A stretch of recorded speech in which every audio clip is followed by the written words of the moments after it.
and welcome to the Sarasota Technology User Group for Wednesday, August 3rd, 2022. Our presentation today is Hurricane Preparedness. Just a review of a few things. One, at the end of the meeting, there'll be a drawing for a one-year membership renewal. You must be a STUG member and you must be online at the end of the meeting during the drawing time. It is a one-year membership.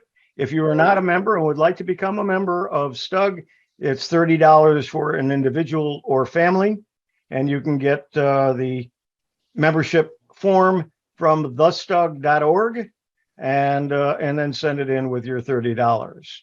The classes and forums are limited to current STUG members only unless otherwise noted.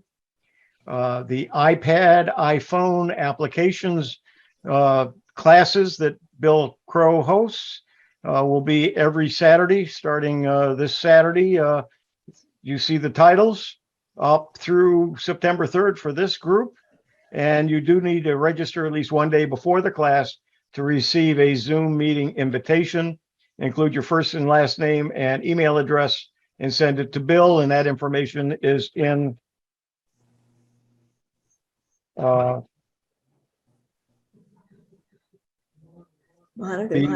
the STUG Help Desk is scheduled for the third Wednesday of every month.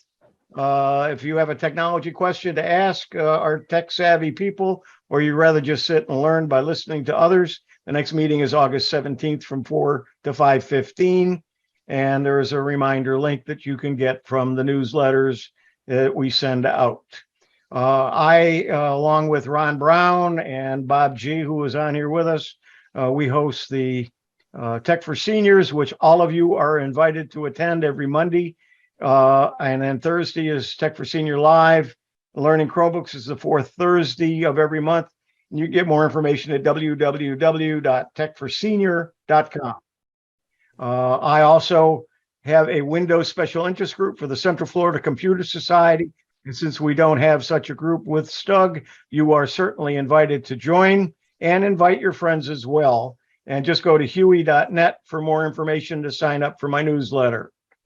Don't forget the STUG website, the STUG newsletter, the STUG YouTube channel, and the STUG Facebook page, as well as our group where you can ask questions and get answers.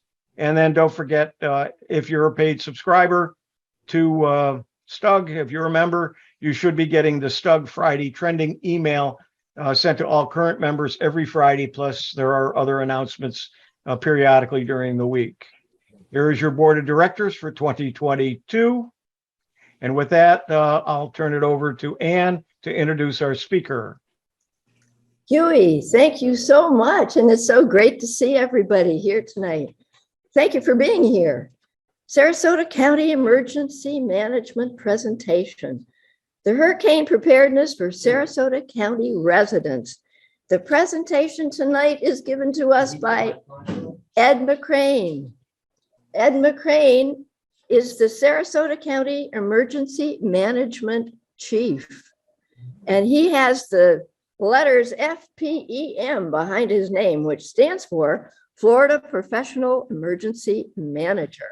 This man is incredible, and he's got an incredible resume. And I invite you all to read it either in the newsletter or in the monitor or at thestug.org, which is our website. So I want to take another minute of Ed's time.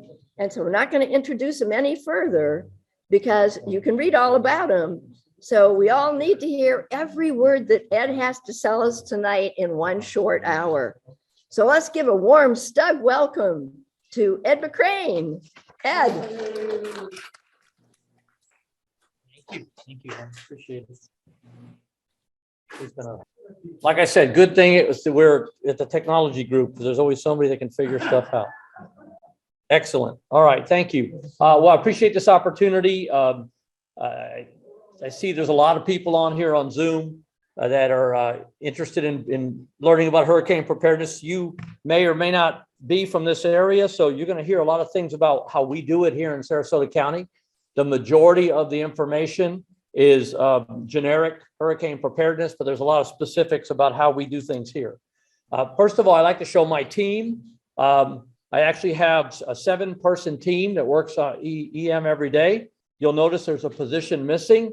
Somebody just resigned and went to a better opportunity. So I've got that posted.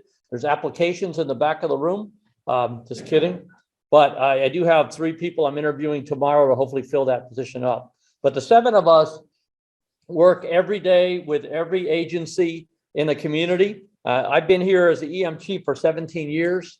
So during that time, the leadership of every one of these agencies has changed out at least once, twice, 3 times, sheriffs, police chiefs, fire chiefs, mayors, councilmen, everybody. So I have to get to know these people, school superintendents, and build that relationship again so that we can support each other during emergency events. The only person that has not changed out is the clerk of the court. Karen Rushing was elected the same time that I got here, and she's still here.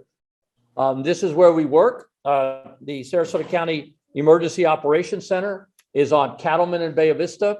This building was erected in 2015. It is built to 250 miles an hour. It's 5 miles from the coast, not in a flood zone. Complete technology and capabilities to be self-sufficient for an extended period of time in the worst of conditions. So we're very proud of that. That was one of my goals when I got here. When I got here in 2005, I had come off the state emergency response team. I went to Charlie, Francis, Ivan, Gene, Dennis, Rita, and Katrina. And I was in emergency operations centers for different counties between Florida and Mississippi. And we ended up in some buildings that the roof came off during the hurricane. Flooding occurred and destroyed everything in the room, technology-wise. So the first thing I want to do was get us out of the county administration center downtown, half a mile from the bay, built in 74, 16 feet above sea level, regular windows. That wasn't going to work for me. So luckily I had the support of the community and the leadership, and we got this built. So that's where we work. In the multi-agency coordination center is where I bring in all the responders to deal with whatever emergency we're dealing with, whether it be COVID, pandemic, fire, hurricanes, tornadoes, or whatever the case may be.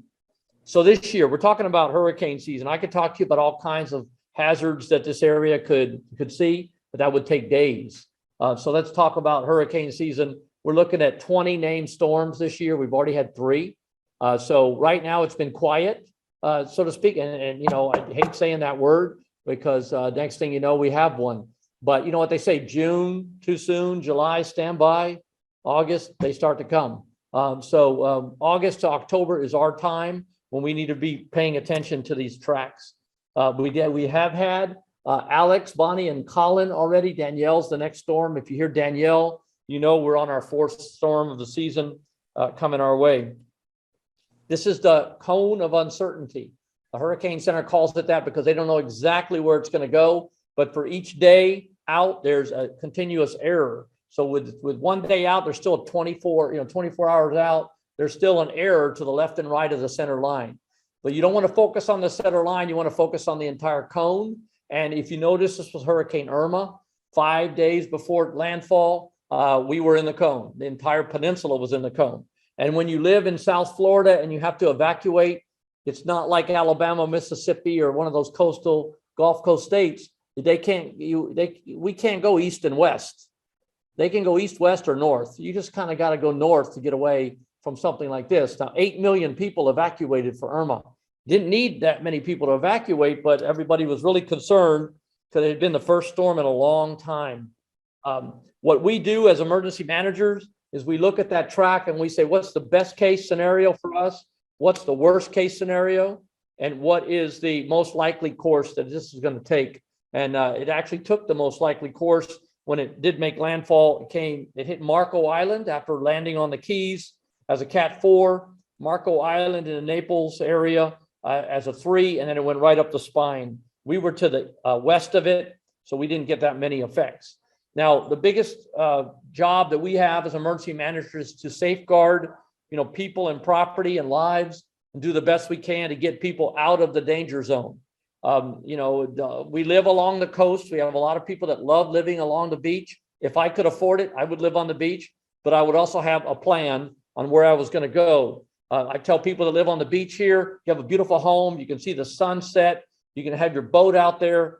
Go make friends with somebody in Lakewood Ranch in East County and have them come and enjoy your beautiful view and go out on the boat and watch the sunset. And when a hurricane comes, you go to Lakewood Ranch and you stay with them. And I'm serious, because you need to have a host home to go to. We do have shelters, which sometimes are called evacuation centers in our plan. However, these are last resort.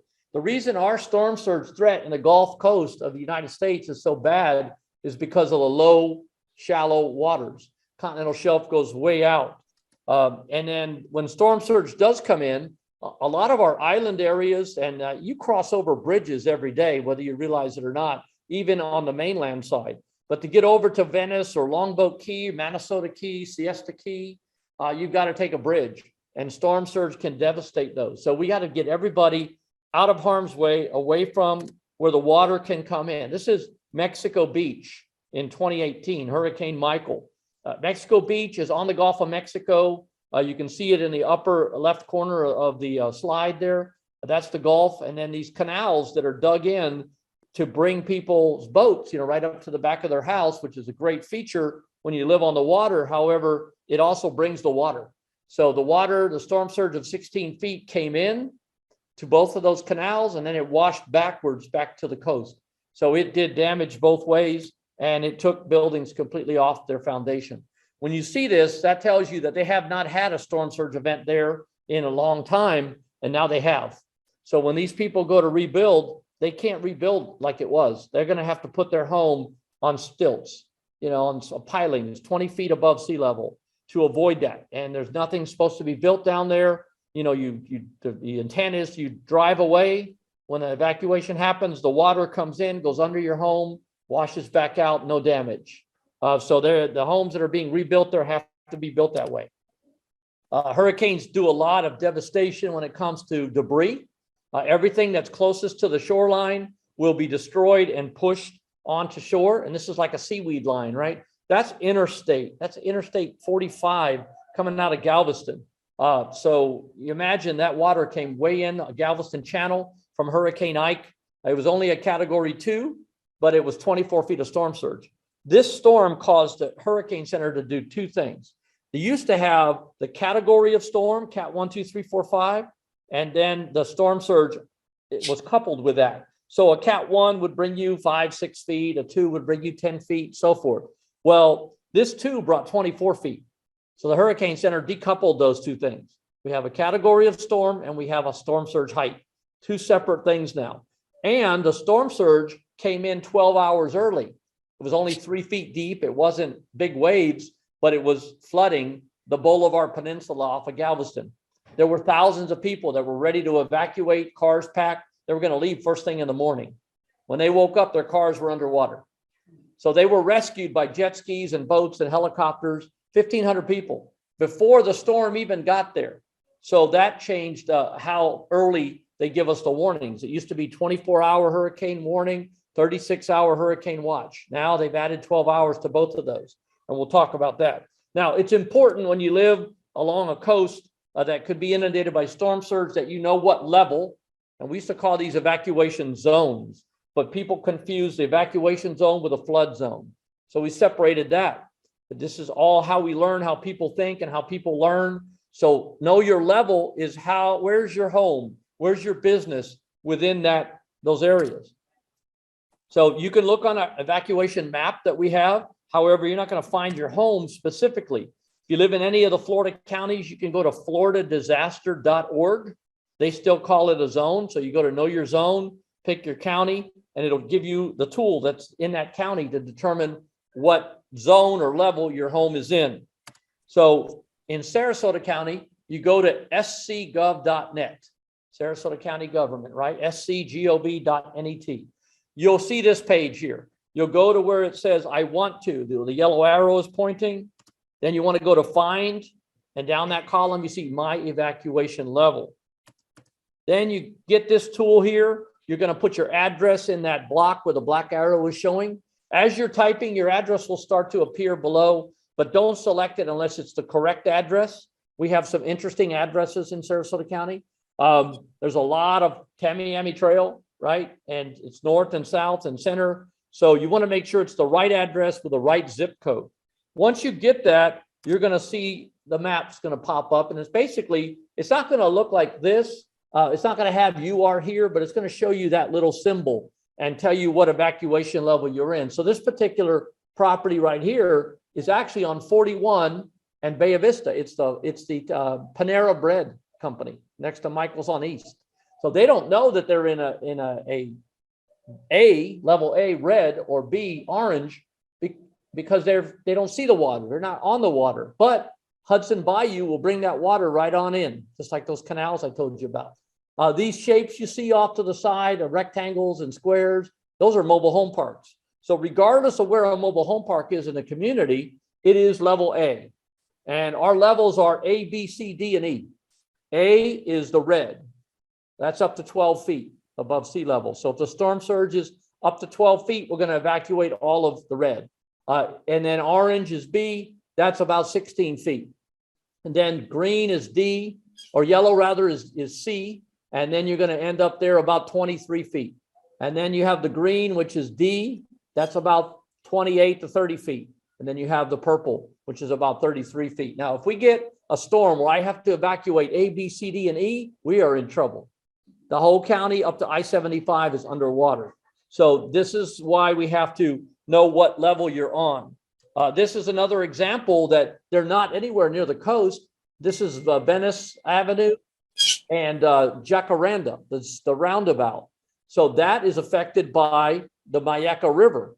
If the Mayaca River cannot flow out because of storm surge, what's going to happen is it's going to swell and it's going to flood these low-lying areas. There's been a lot of development there, and that development has caused, properties to be put at a higher level on ground because they know there's a flood issue.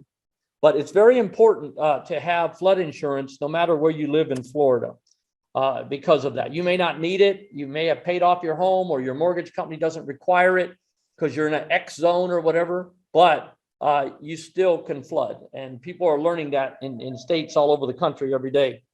The other reason we call for an evacuation is the hurricane force winds destroy weaker structures, mobile homes, RVs, older homes built in the 60s and 70s that don't have the hip roof and the concrete block construction or solid big beams. Some of those homes built in the 50s and 60s, big solid wood beams and metal roofs like the Key West style, those do a pretty good job in the hurricanes, but the average homes do not. Buildings like this in Mexico Beach, completely destroyed by the wind.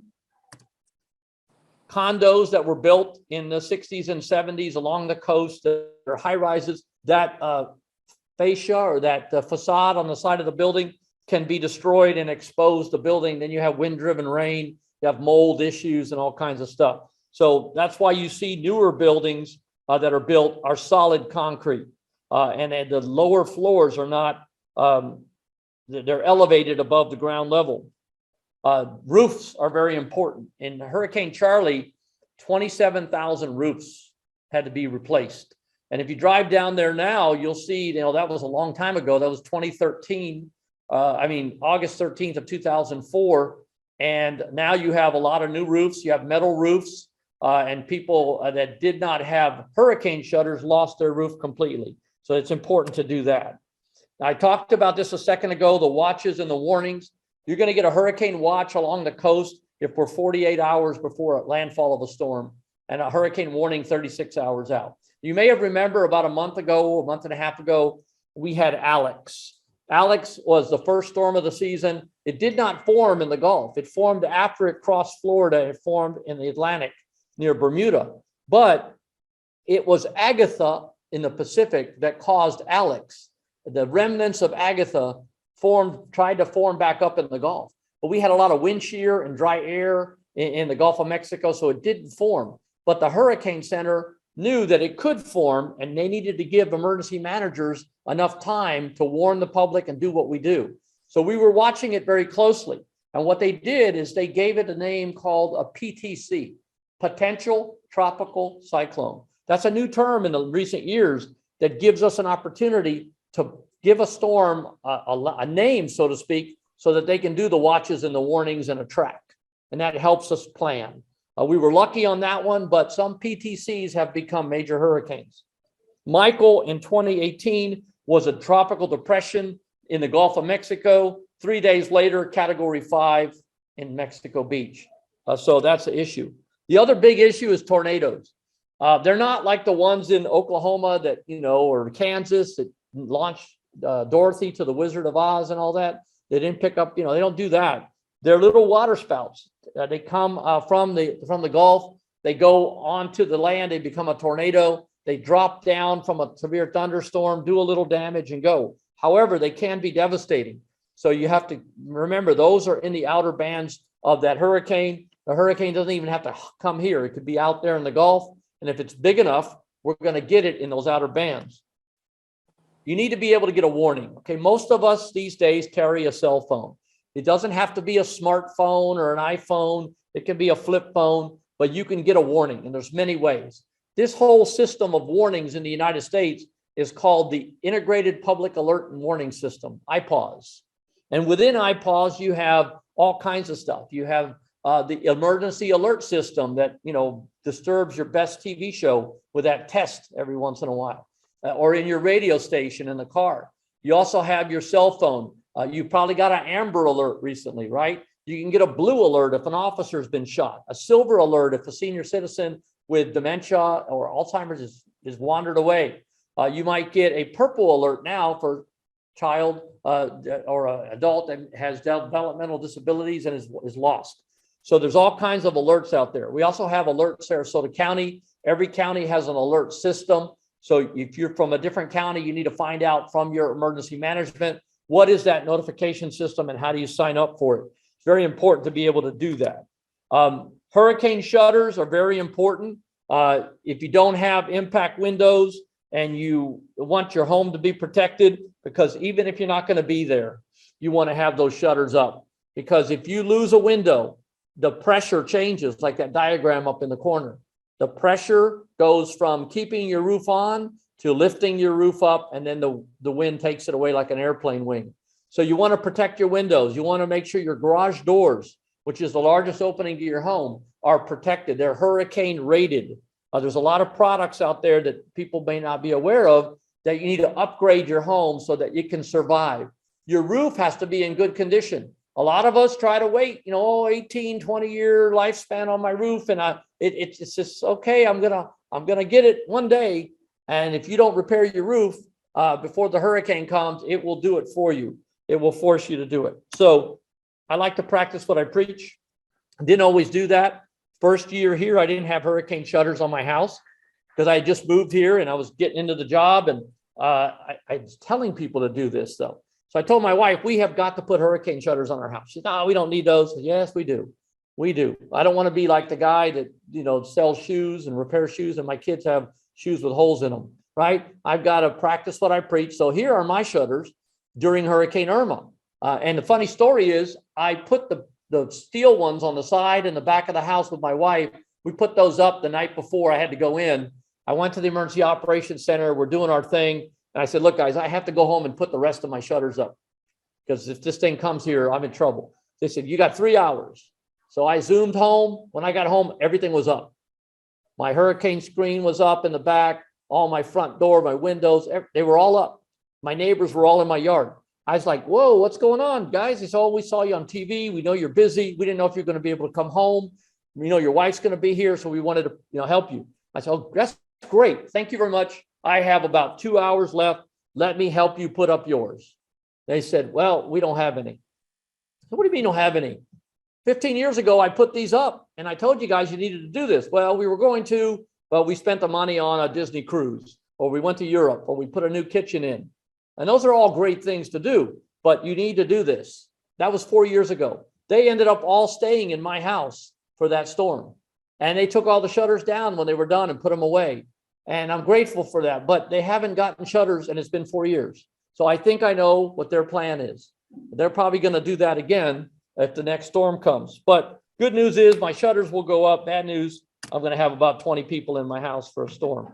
But that's good. And I would do that again. And I recommend it if you have the luxury and you're fortunate enough to be able to stay in your home for a hurricane event, then you need to invite others that can't into your home. So these are the three things that you need to do to be prepared. Create a disaster supply kit. We're talking about 7 days worth of food and water to get you through the storm.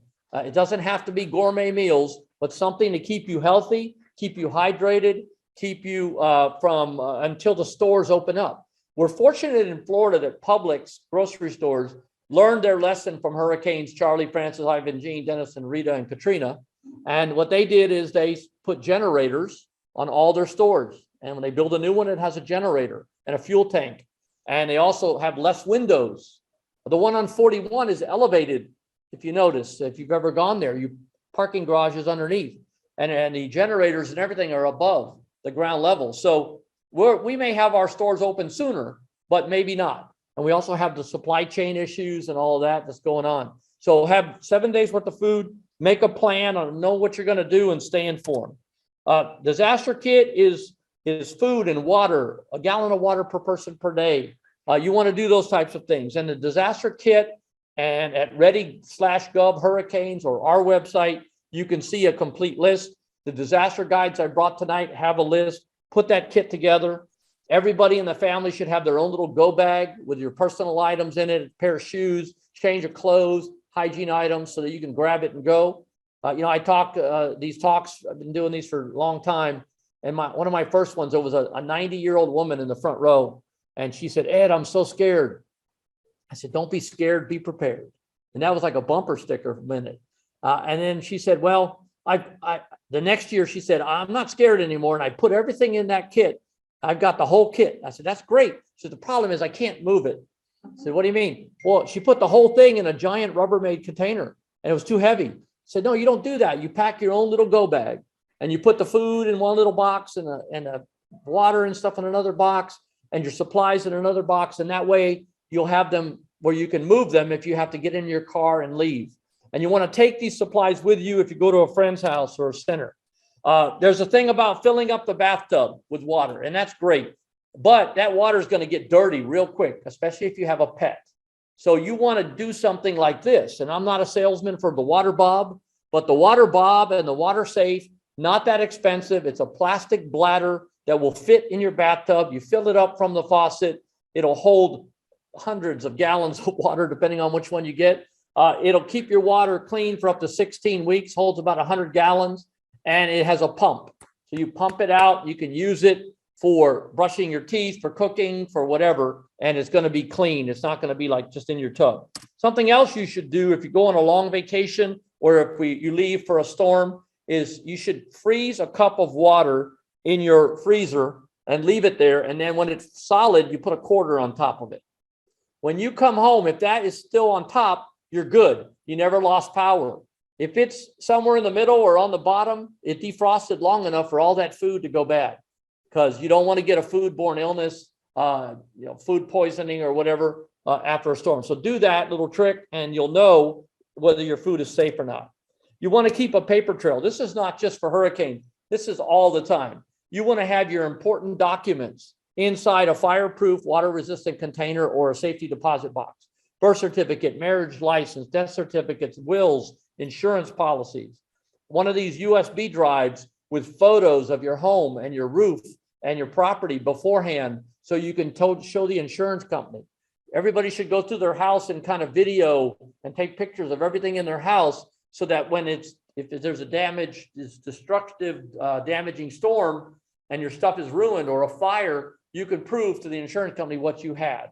It's amazing how many people suddenly had a 15-karat diamond ring that's suddenly missing after a disaster, right? If you don't have proof or receipts, they're not gonna buy that. If you're an HOA manager, you should have a site plan that encompasses your entire community, an evacuation plan, procedures, and everybody needs to know what the procedures are. How do you turn off the gas? How do you turn off the water? How do you turn on the generator?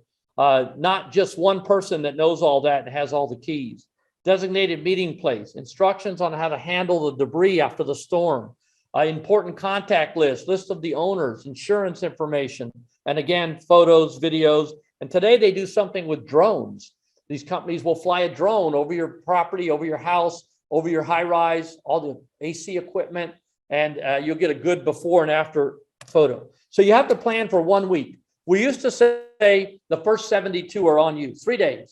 But now we need you to prepare for a week because of the supply chain issues, because of the difficulties that happen in getting supplies just regularly now to the store, let alone after a major disaster.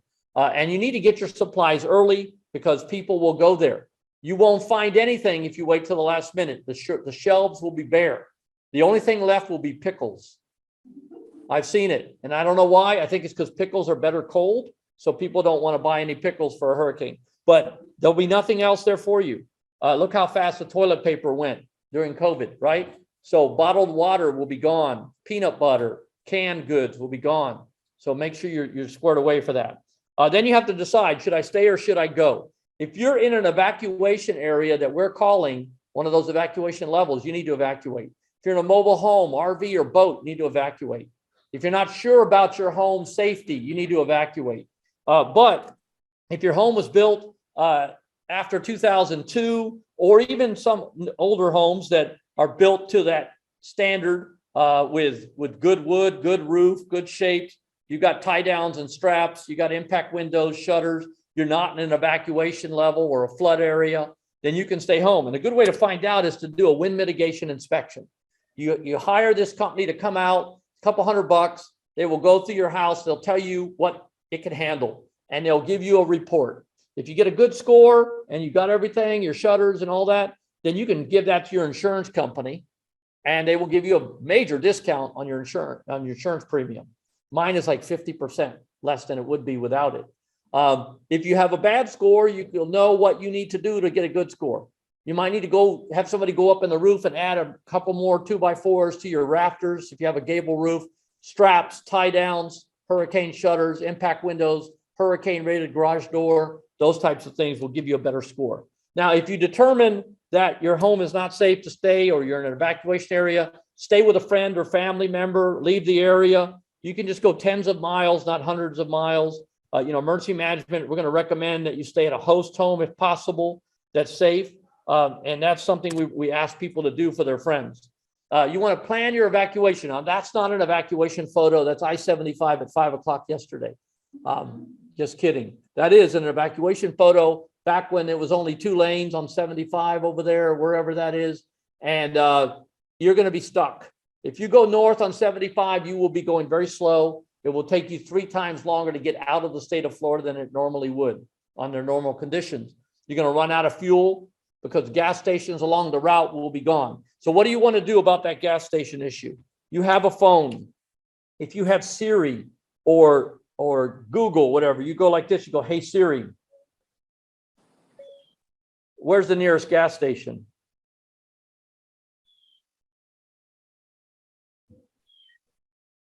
One sec. She's having difficulty. But normally it would say the nearest gas station is here, there, whatever. You want to go there or you want to call it? You call it. Do you have fuel? Yes. Is there a line? No. I'm on my way. Then you use the directions and you go there. When you get to a half a tank, you top off, okay? And don't take extra cans in your vehicle unless you have a pickup truck or racks and they're on the outside of the vehicle. If you put fuel cans in the trunk of your car, you could cause a big problem. And if you do this, you are going to have a big problem. These are plastic bags. This lady was photographed during a hurricane evacuation, putting gasoline in plastic bags and then putting them in the trunk of her car. How far do you think she got before she had a problem? Very, very bad idea.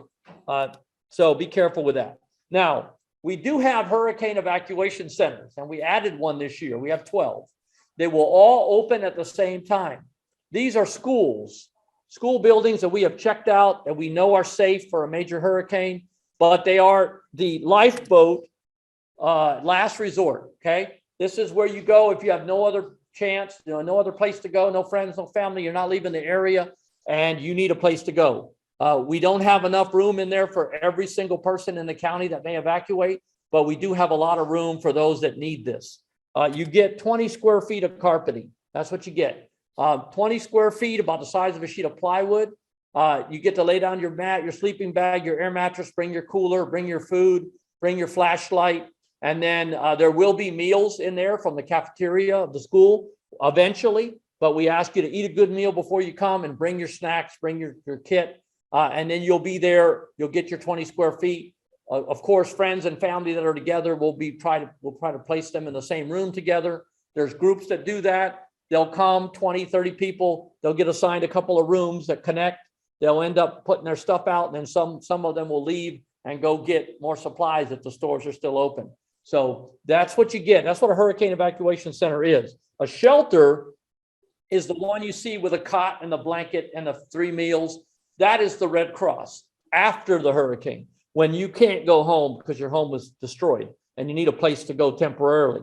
We put you there for a couple of weeks until we can get you into the FEMA TSA program, maybe into a hotel or temporary housing. And you can imagine right now the difficulty with housing when it comes to rent and all the availability and all of that. We also work with Airbnb. There is an emergency stay program where we verify to Airbnb that you are a disaster survivor and you have a home that's damaged and you need 30 days, whatever, free. They'll email you, send you a coupon, and guide you through the process, and you get 30 days free of Airbnb stay in somebody's home or their rental. Bridges, we have a lot of bridges. Before the storm comes, the bridges will be up and down so the boats can get out. Then at some point, we will announce that they're no longer opening. The Coast Guard would have told the mariners of that information. We lock them down to remove the safety arms, and then we go to putting a law enforcement officer on the mainland side, not letting anybody over that doesn't need a reason to go over. When the winds get to 50 miles per hour sustained, we can no longer send out an emergency vehicle for the safety of that crew, because we need them after the storm to do multiple calls. If we lose them in the middle of one call, when the winds are above 50, like these vehicles you see here, they're no good to you. They're no good to anybody after that. So we don't go out. They lock down in a safe location. Our stations have been rebuilt to the point where they're hardened. We still have some that are not, and we're working on that. And then after the storm, when the winds die down, they'll roll out. You call 911, you're going to get a doctor or paramedic that's going to talk you through whatever you're dealing with. And that's why it's important to know some first aid and to have supplies. Because if you have somebody who cut themselves, for instance, with broken glass or whatever accidentally, and you need to stop the bleeding, they're going to talk you through it, but you got to have some stuff there to do it with. We've had the babies delivered during hurricanes when this is occurring. Re-entry, this is for anybody who lives on a barrier island after the storm. We can't let anybody back on, even if we have no damage, for at least 8 hours, because we had to take the water pressure and the sewer pressure lines down to nothing in case we had a disruption during the storm. Now we got to repressurize everything. So that takes 8 hours. If we don't do that and we let everybody on and people start doing showers and laundry and flushing toilets, is all going to come out in the streets. All right. So we have to make sure we do that. Now, if there is damage, it could be 24 hours before you even get a chance to go on if you live there or have a business there, because we have to do search and rescue. We have to make sure there's nobody there that was injured and rescue them from that area. The way we do it is we have a wristband. So you'll come to a checkpoint, you'll get a wristband. We'll verify you're a business owner or a resident. We'll let you on. The hang tags you see are from Manatee County.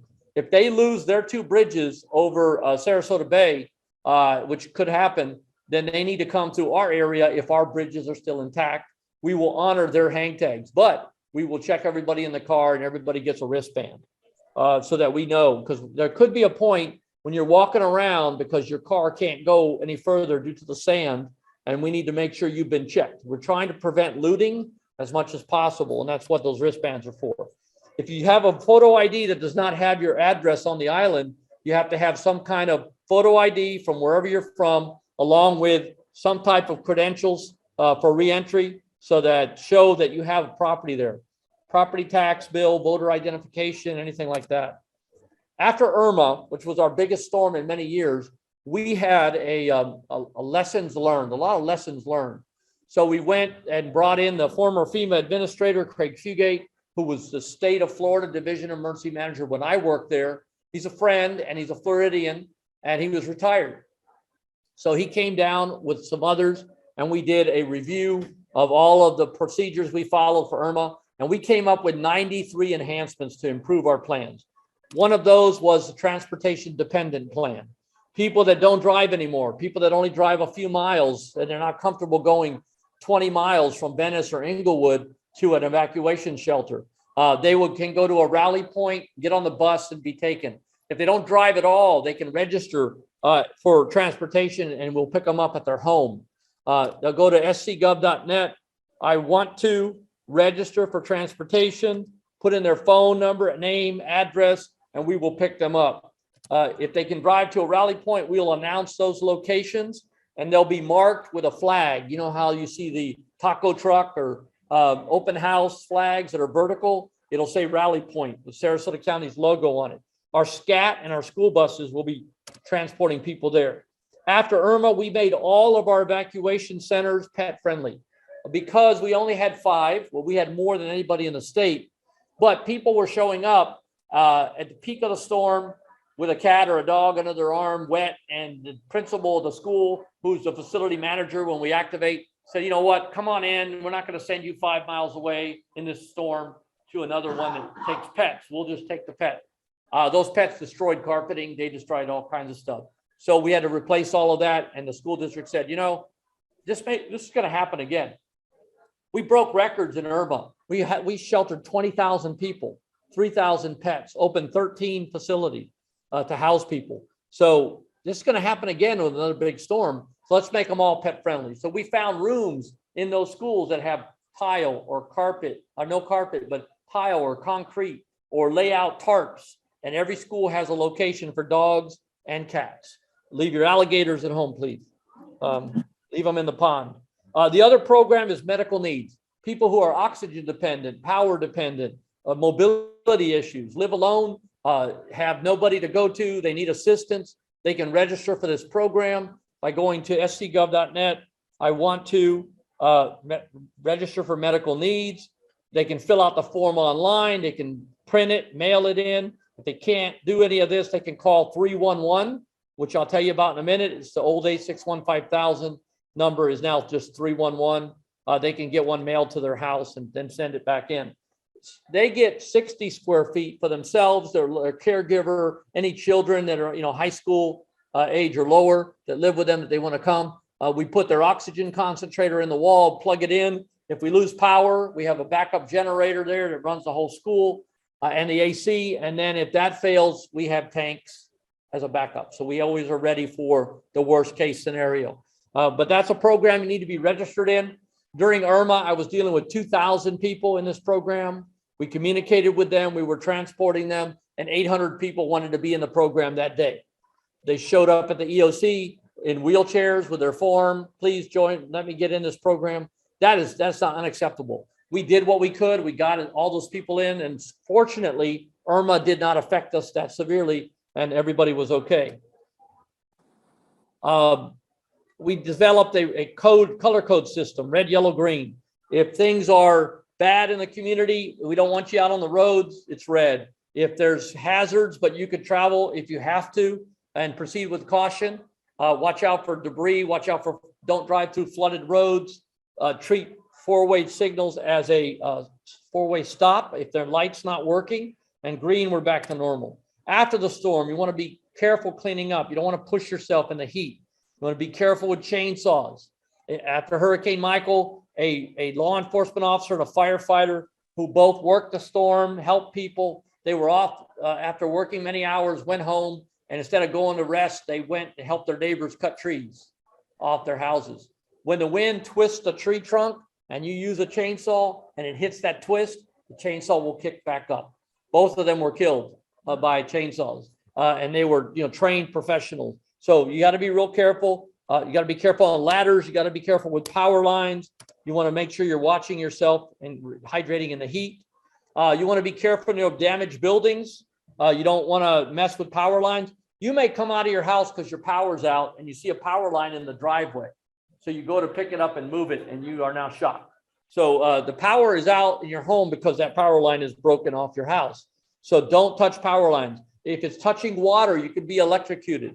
Don't walk through the water. There's a lot of hazards when it comes to flooding. You don't want to drive through it, and you want to be careful walking through it too. Fire ants in Florida, or anywhere, I guess, when they get flooded out, they do this. They lock their legs together and they form a floating raft. And they take the queen and the entire colony and they float down until they come to something that they can, you know, get out of the water on. And that, you don't want that to be your leg, right? Or your body, because that would be a bad day. Power, use flashlights, not candles. Practice portable generator safety. And remember the food and water trick with the quarter and the ice cup. You don't want to place your generator near any structure. You don't want to place it near open windows or doors. You don't want to use it in wet conditions. You don't want to refuel it when it's hot, and never plug it into an outlet. Some people think that's how it powers your house. No, you have to have a transfer switch and a generator big enough to do that. If you try to plug one into that outlet, it will back shoot a current up to the pole where the guy is trying to fix your power. You want to stay informed. This is the last piece. Stay informed by watching local media, not CNN and the Weather Channel. You know, they'll talk to you about this big storm that's coming to Florida, but they don't know what's happening here. Our local media partners are in the EOC. They're listening to our briefings. We're telling them what we're doing. Also, social media, Facebook, Sarasota County Emergency Services, Twitter, SCGov EOC. That is where the latest information is going to be, and our website, scgov.net. The textbook for this class is the Disaster Planning Guide. And if you're not from Sarasota County, get the Disaster Planning Guide from your local emergency management agency. We have it in English and in Spanish. It's also available online, so you can flip through it on the computer. We also have the Community Emergency Response Team training available. We partnered with the State College of Florida to provide these classes. We did them even during COVID.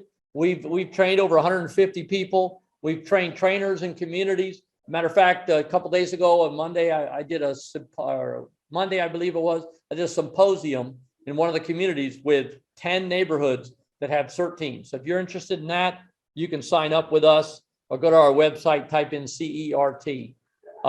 Here's the Alert Sarasota County. This is a notification tool. You want to go to alertsarasotacounty.com. You want to put in your phone number, address, email, and select what type of notifications you want to get. If it's an emergency situation, we'll draw a circle around the area. And if you're signed up, you're going to get that notification. There used to be a time, you may have heard the term reverse 911.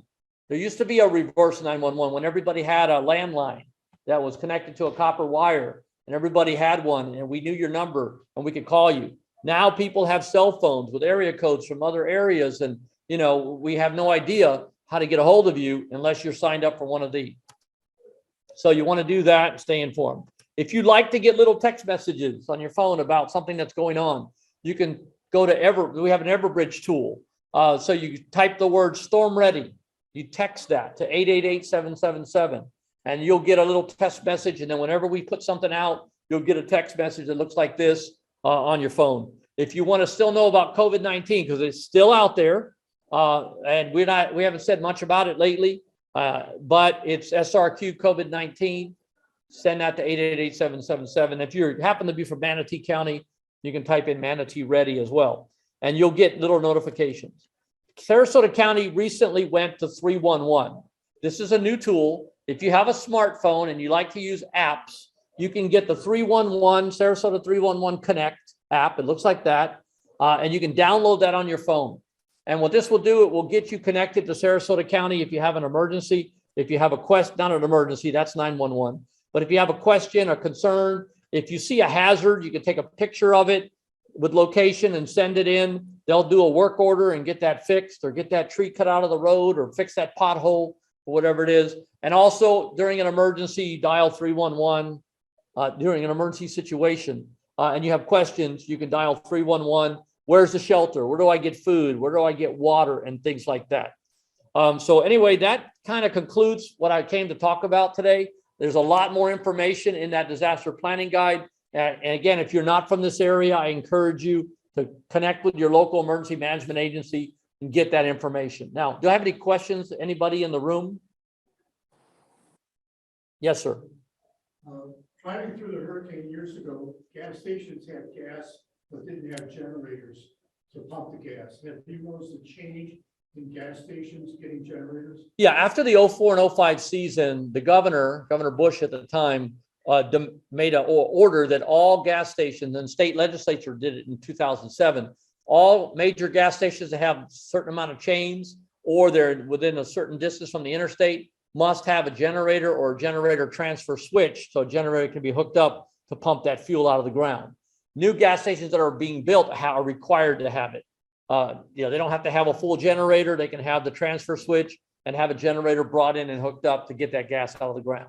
And a lot of people ask me about, how can we always have an issue with fuel? The fuel tankers are stuck in that evacuation traffic with you.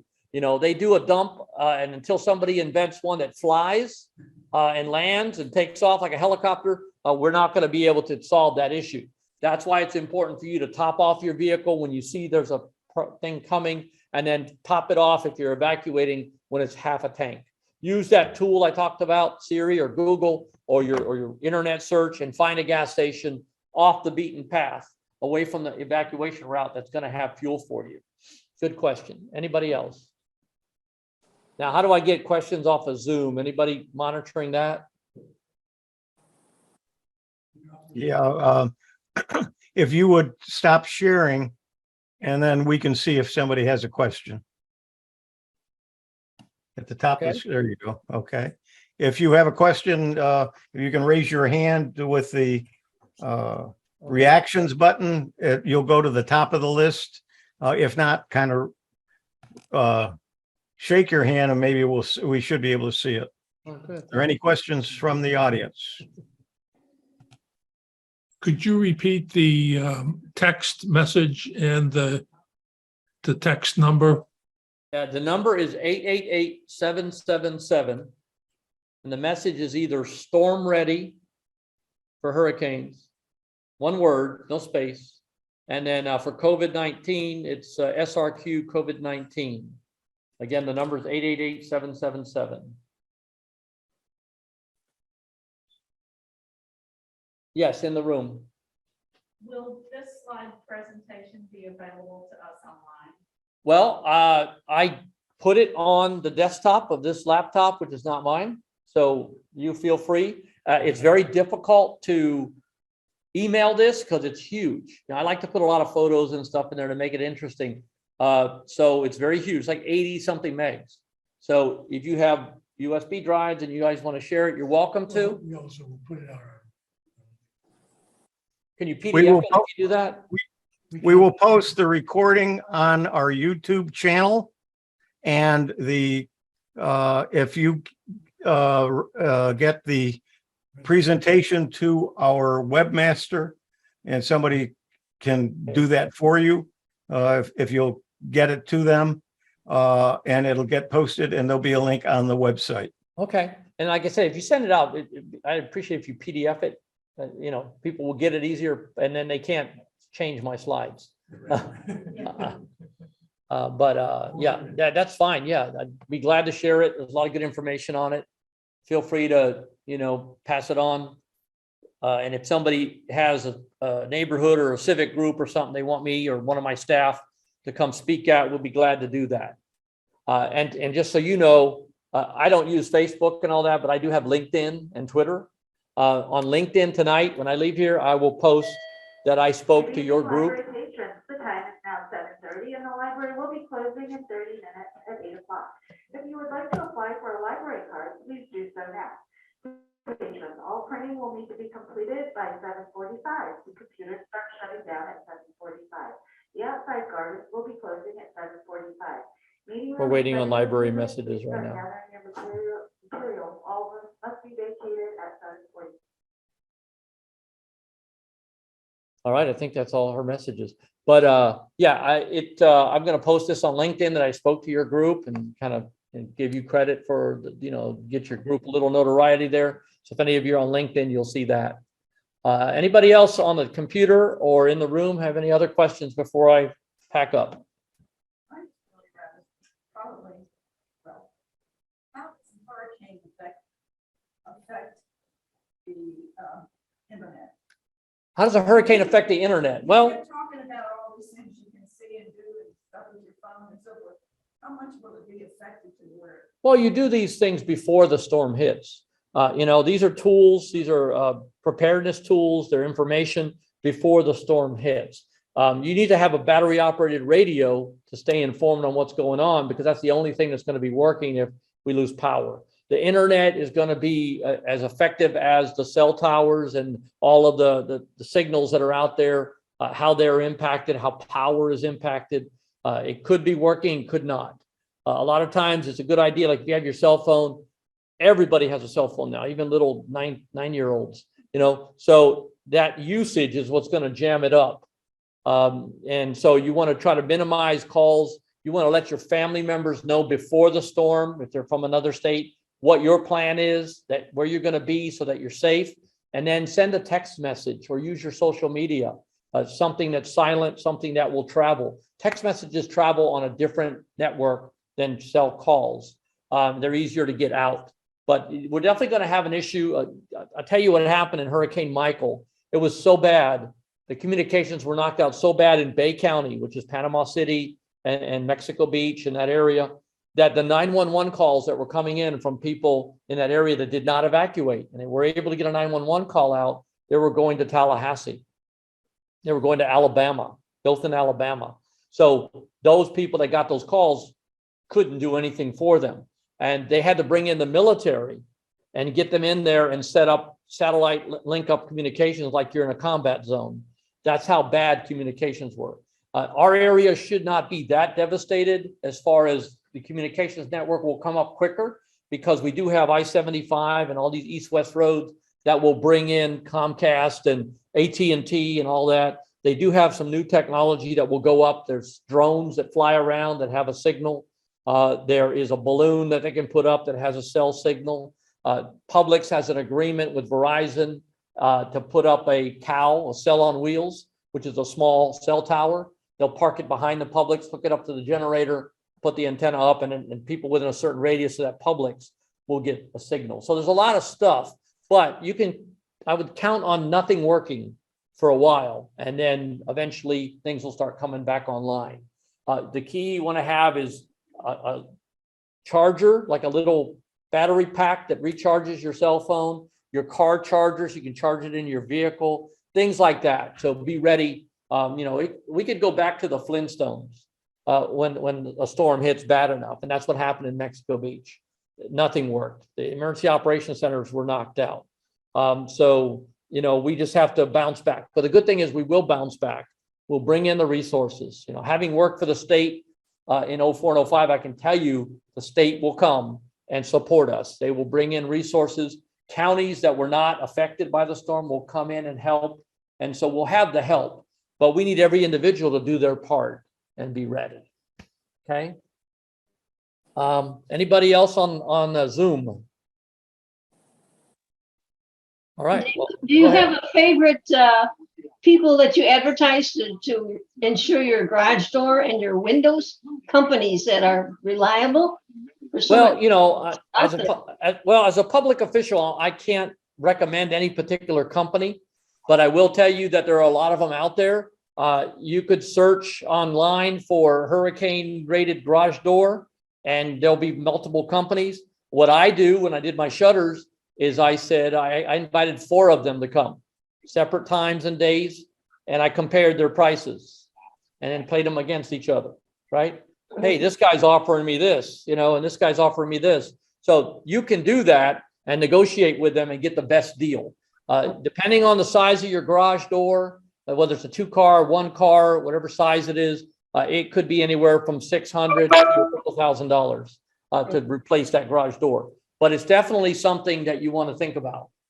There used to be a thing before those were invented that people put plywood on their garage door on the inside and then back their car up against it. Whether that works or not, I don't know. I've never seen that, good or bad.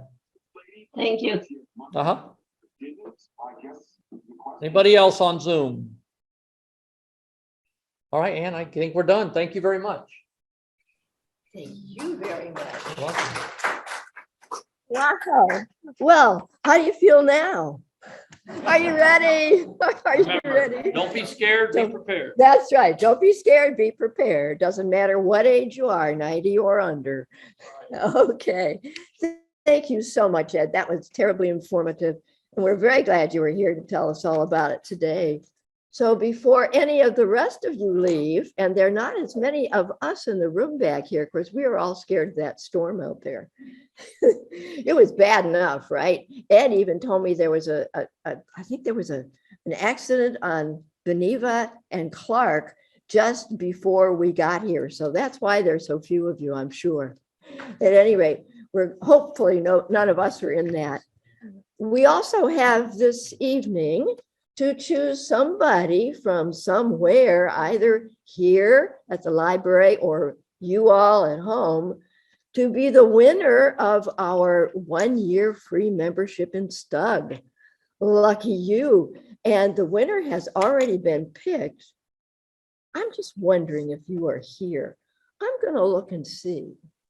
Is anybody here by the name of Smolinski?